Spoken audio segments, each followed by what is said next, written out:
নিজের হাতে কেনা কোনো কিছু যখন নিজের চোখের সামনে বড় হয় একটু একটু করে, তখন সেই মুহূর্তটা বা সেই আনন্দটা একটা অন্যরকমই আনন্দ। তো হ্যালো এভরিওয়ান, তোমরা সবাই কেমন আছো? আশা করছি তোমরা সবাই খুব ভালো আছো। চলে এসেছি আজকে আবার একটা ছোট্ট ব্লগ নিয়ে। আশা করছি এটাও তোমাদের অনেক অনেক ভালো লাগবে। তো দেখো, আমি যে গাছগুলো কিনে এনেছিলাম সেই গাছগুলো কিন্তু আজকে বাবা পুঁতে দিচ্ছে। আর বাবার হাতে, মায়ের হাতে, এদের হাতে গাছগুলো না খুব বড় হয় আর খুব বেঁচেও যায়। সেজন্য আমি মা আর বাবাকেই বলি যে তোমরা গাছগুলো পুঁতে দাও। আর বাবা মারা কত সুন্দর করে দেখো গাছগুলোকে পুঁতে দিচ্ছে। আর তারপরে চলে এসেছিলাম একটা মিষ্টি নিতে। আসলে কি জানো তো, নিজের জমিতে নিজের হাতে কেনা কোনো কিছু পুঁতে সেটা যখন বড় হয়, তার দিকে ফল ফুল যখন কিছু হয়, সেটা একটা আলাদাই আনন্দ থাকে। আর এই মানে এই গাছ পোঁতার নেশাটা কিন্তু আমার মায়েরও যেমন আছে, আর আমাদের বাড়ির সবারই কিন্তু আছে। আমি যেখানেই যাই সেখানে কিন্তু চেষ্টা করি একটু গাছ টুকটাক কেনার, যে কোনো ফলের গাছ, ফুলের গাছ, কিছু না কিছু কেনা।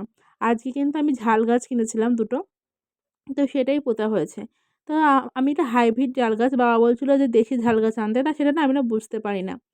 তো আমি যেটা এনেছি সেটাই বাবা এখন পুঁতে দিচ্ছে। আর তারপরে দেখো আমি এখানে এসেছি গোপালের জন্য একটু মিষ্টি নিতে। গোপাল আর মামার বাড়িতে তো পুজো আছে, সেজন্য একটু মিষ্টি নিয়েছি, পুজো দেবে বলে মা। মায়ে আসলে বলেছিল আমাকে যে একটু নিয়ে আসিস, পুজো দিয়ে দেবো। তো আমি ভাবলাম ঠিক আছে চলো, আমি যাওয়ার সময় নিয়ে যাই।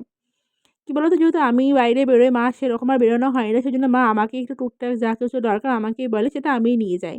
আসলে একা হাতে সব কিছু বাইরে ঘরে সব সামলানো না একটু কষ্টই হয়ে যায়। তার জন্য মাই ঘরটা সামলায় আর বাইরে টুকটাক যা কাজ থাকে সেগুলো কিন্তু আমিই সামলে নিই। তারপরে এসেছিলাম কারেন্টের বিল দিতে। এখানে এসে দেখি লাইন, যেখানেই যাবো সেখানেই শুধু লাইন আর লাইন আর লাইন। লাইন দিতে দিতে আমার মানে সময় এখানেই অর্ধেক ফুরিয়ে যায়। কিন্তু কিছু করার নেই।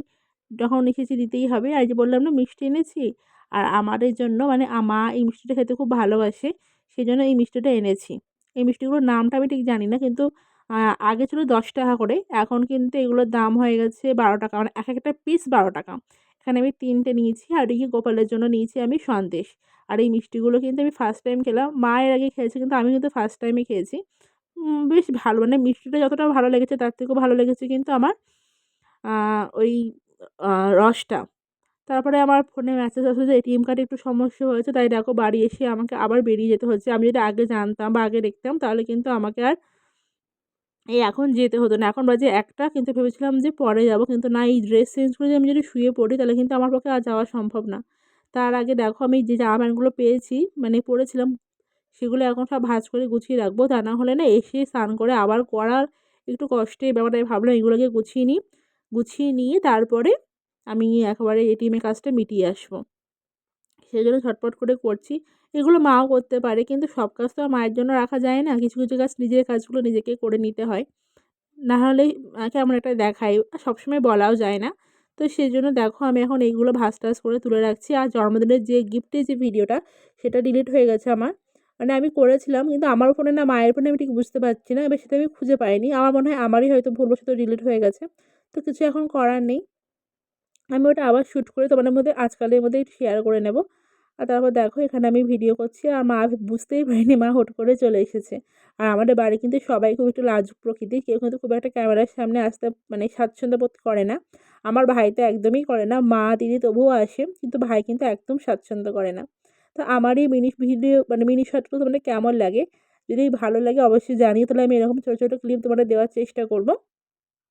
তারপর দেখো আমি এখানে সমস্তগুলো ভাঁজ করে নিচ্ছি। ভাঁজ করে নিয়ে এগুলো আমি আগে রেখে দেবো।